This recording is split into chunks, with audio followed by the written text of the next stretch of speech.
Today we're going to talk about the thumb.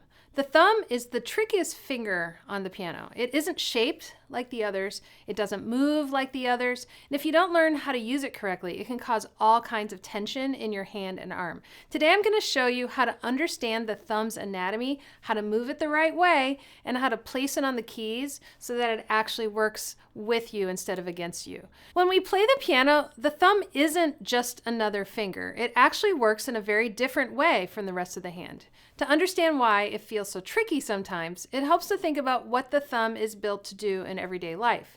The thumb has a very different job from the rest of your fingers. In everyday life, it's designed to work against the rest of your fingers. That's why we say we have opposable thumbs. It operates like a clamp. That's why we instinctively use it as a grabber. It's the finger that helps you hold a cup or grab a pair of glasses or a pencil. If we were to use the thumb at the piano the way we use it in normal everyday life, we would have to put it underneath the keyboard, and there would have to be keys underneath the keyboard to work as well for the thumb. And of course, this is completely ridiculous. And this is the heart of the problem. This is what I call the problem of the thumb. In nearly everything else we do, the thumb's job is to oppose the fingers and act as a grabber, but at the piano, we're playing with the thumb alongside the other fingers, and it has to behave like them. That conflict between what the thumb does naturally and what we're asking it to do at the piano is one of the biggest sources of the technical challenges pianists face with the thumb. Since the thumb's natural job is to grab opposite the other fingers, it's easy to feel like you need to grab on with the thumb when you play the piano. But the challenge is almost the opposite. You have to train your thumb to stay relaxed even while the other fingers are busy playing. A couple signs of thumb tension you can look out for are if the thumb is curled out that way or if the thumb is bent in that way. Both of those things will lead to a tremendous amount of tension in the wrist. A lot of times, thumb tension and wrist tension go hand in hand. And so if you're having problems with flexibility in the wrist, look first at whether the thumb is grabbing on. Another sign of tension is if you're playing the piano and your fifth finger sticks up, that can mean that the thumb is tight. So if I'm holding on with the thumb and my fifth finger sticks out like that, that means that I'm grabbing on right here. And so what do I mean grabbing on with the thumb? Well, it involves flexing this muscle right here in the thumb. And it also can sometimes involve curling the thumb like that.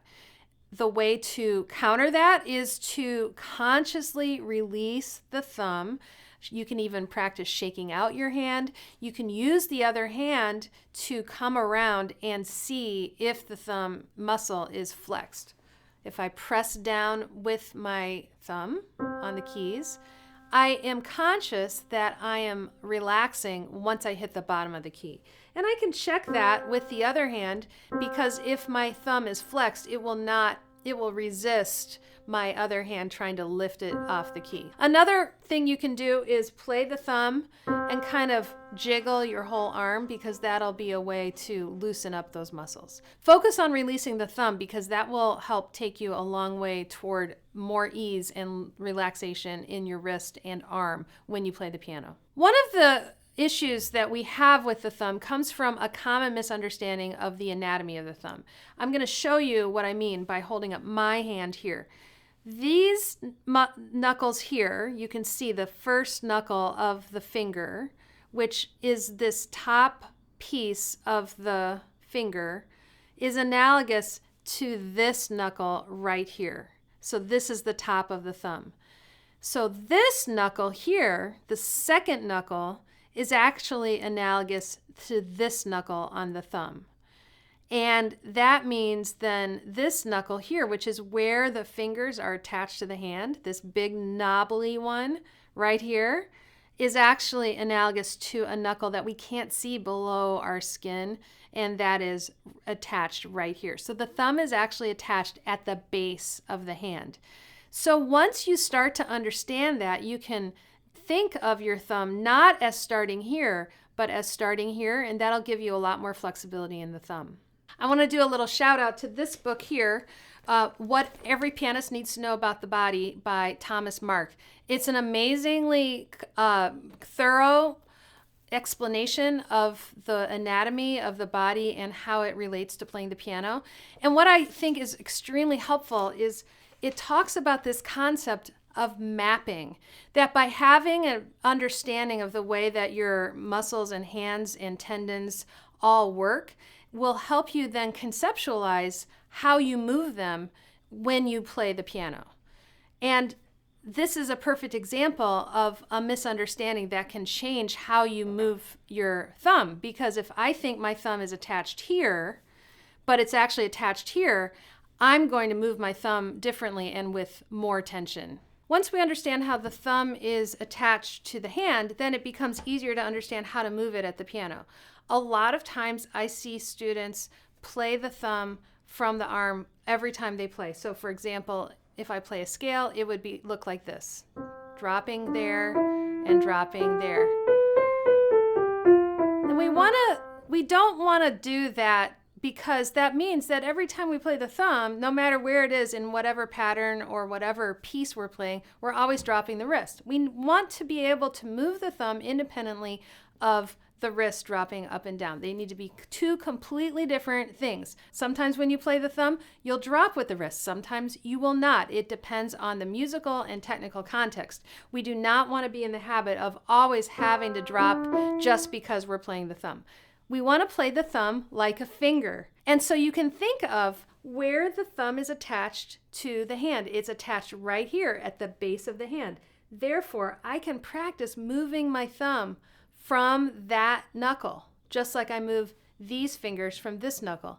And so this is what it looks like to play a scale when I play my thumb from that base knuckle, like a finger. See, I'm dropping this way, not this way. And so I'll play a scale this way. Tuck my thumb and then drop this way. And then coming down.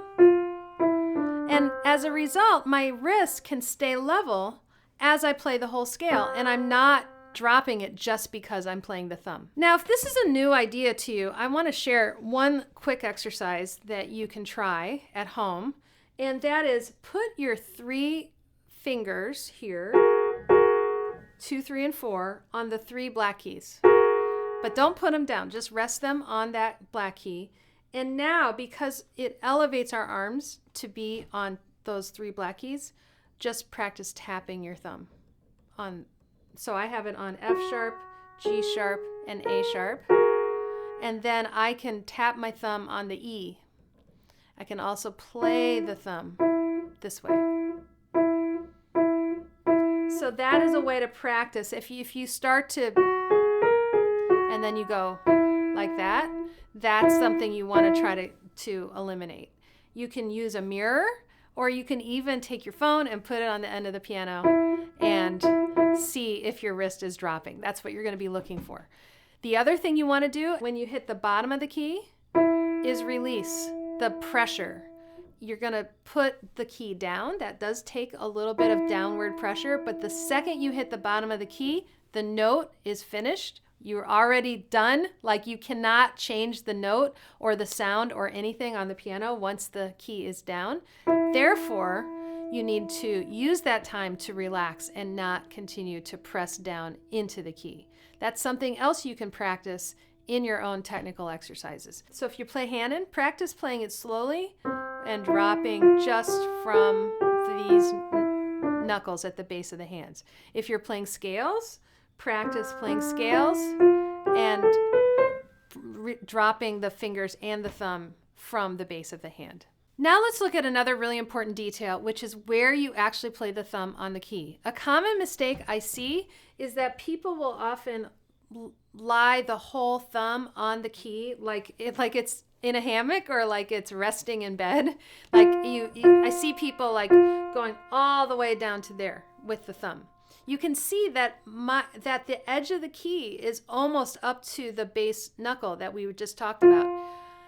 A better way to think about the thumb is playing it more on the nail. See how I've come out with the thumb?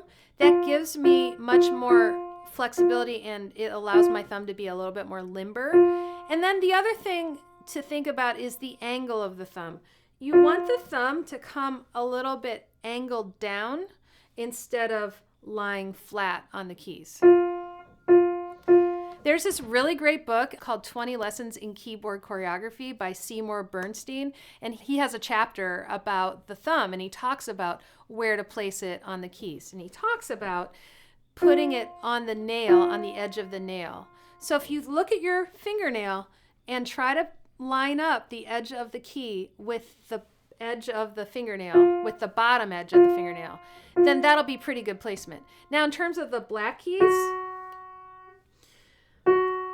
what you want to look for is also playing it on the nail. You're going to need to raise your arm just a tiny little bit because the black keys are a little bit higher. But when I play on the black keys, I like to think of the thumb as curving slightly so that I can have a little bit more surface area of the thumb playing the black key. Because if I just play it straight on, it's a narrow key and my thumb is narrow, and it's a little bit harder to play accurately because it could slip right off. Now, before we leave this topic, I do want to say a lot of you might have learned that the thumb does not ever play on the black keys, but in fact the thumb can play on the black keys. And people often start off on the piano with the thumb avoiding the black keys, but then once you reach a more advanced level, you can start to use the thumb interchangeably on basically any key as the occasion requires. So to bring this all together, the thumb is unique, it's different from the other fingers, and that's why it causes so many challenges for pianists. In everyday life, we use it to grab and oppose the fingers, but at the piano, we ask it to line up with the fingers and behave more like one of the other fingers instead.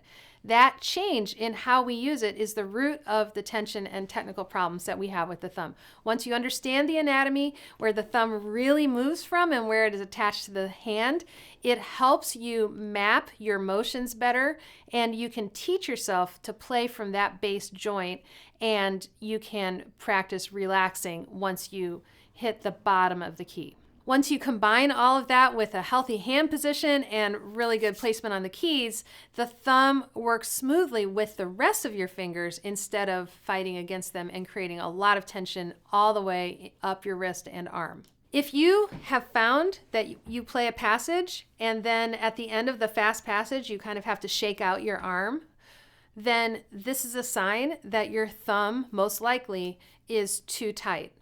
So working on this might take some retraining, but it's really worth investing the time. The more relaxed you are when you play your thumb, the more ease you'll find when you play the piano. In this video, I've been talking about how to use the thumb effectively at the piano. I made a whole playlist and downloadable PDF that's free about the foundations of piano technique and how I teach my students. So you can grab that PDF by clicking on the link underneath this video, or you can watch that playlist by clicking on that playlist right up there in the corner.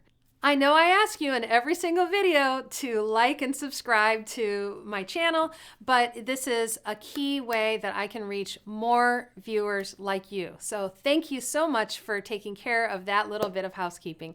I hope you have a wonderful week at the piano. Good luck with your thumb. I'll see you in the next video, and happy practicing.